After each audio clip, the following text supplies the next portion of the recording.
All right. Today we want to have a look at a topic in mathematics for year 10, that is SS1 class, and that is titled Arcs and Sectors, or arc and sector of a circle. Okay, arc and sector of a circle. But before we can go on this, we need to understand some properties of a circle. So that's the first thing I want to discuss. Let this be the center of the circle with letter O. If I draw any line from the center touching the circumference, this is the circumference. That line drawn is the radius.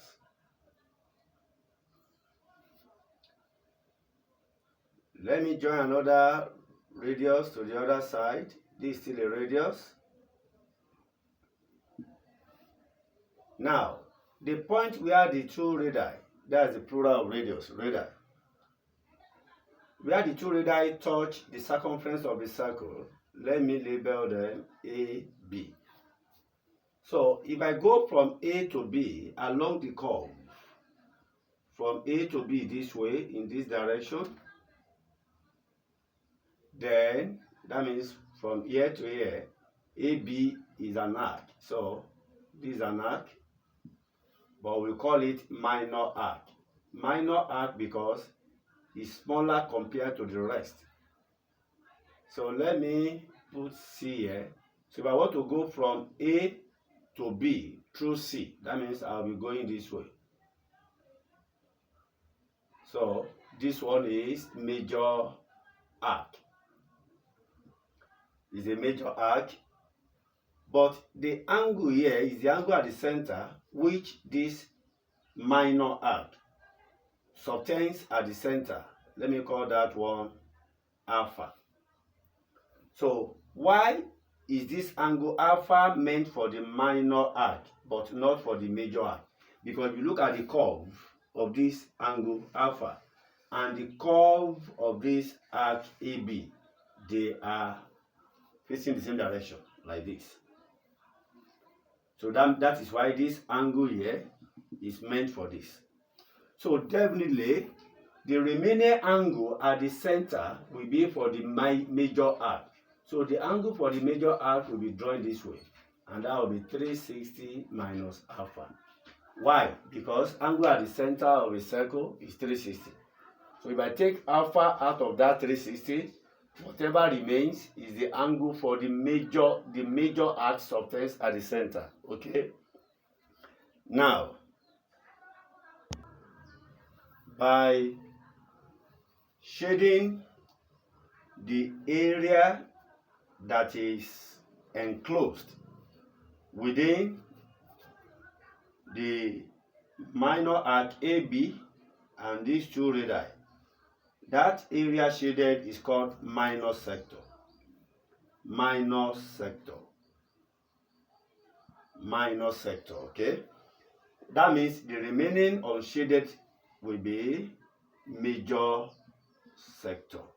Don't forget, the major sector has angle of 360 minus alpha, because I'm using alpha to represent the angle for the minor sector. So it is whatever symbol you see here that you subtract from 360 to get the angle for the major sector. Okay? Now, that's minor sector. Now, let's have a look at another property. Now, this is another property of a sector, of a circle I want to discuss. You will notice that I have joined A to B with a straight line. That straight line is called a chord to the circle. But if the straight line passes through the center of the circle, then it is called diameter. So any other line that is drawn in a circle that touches 2 points on the circumference as it touches A and B here, but the line does not pass through the center, such line is called a chord. That means this is the center, so this is a chord, this is a chord, this is a chord, this is a chord. Okay? In fact, we can join chords together to form shapes. This center, so this is a chord, this is a chord, this is a chord. Three chords form a triangle in this circle. All right.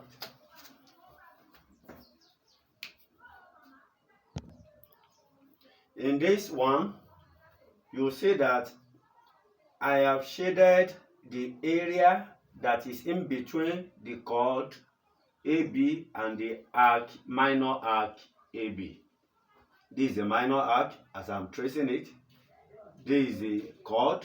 So you can see that I've shaded the area that is enclosed between the two. That is called segment. We call this area segment. So now we want to go and define each of these properties. These are the definitions of some of what we have discussed. So we are going to have a look at others now. So these are the remaining properties. Sector, segment. This is a minor sector because the angle that is cut out of the whole of 360, which is alpha here, is obviously smaller than what could remain. So that means a sector can be major or minor. So if I want to sketch major, I will just remove this one out of it. So that means this angle theta is no longer here. I've removed the whole of this out of this. So this one will now be 360 minus alpha. So this will be the major sector. Why this is what? Minor sector.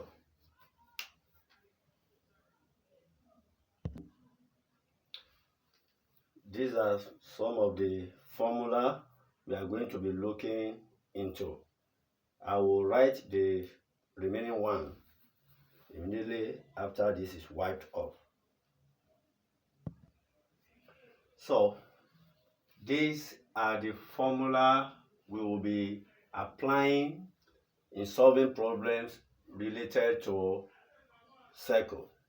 I will count this class as episode 1 of the mensuration topic. So in the next episode, we are going to be applying all these formula to solve different questions. So you make sure you get familiar with all the information that have been provided in this episode.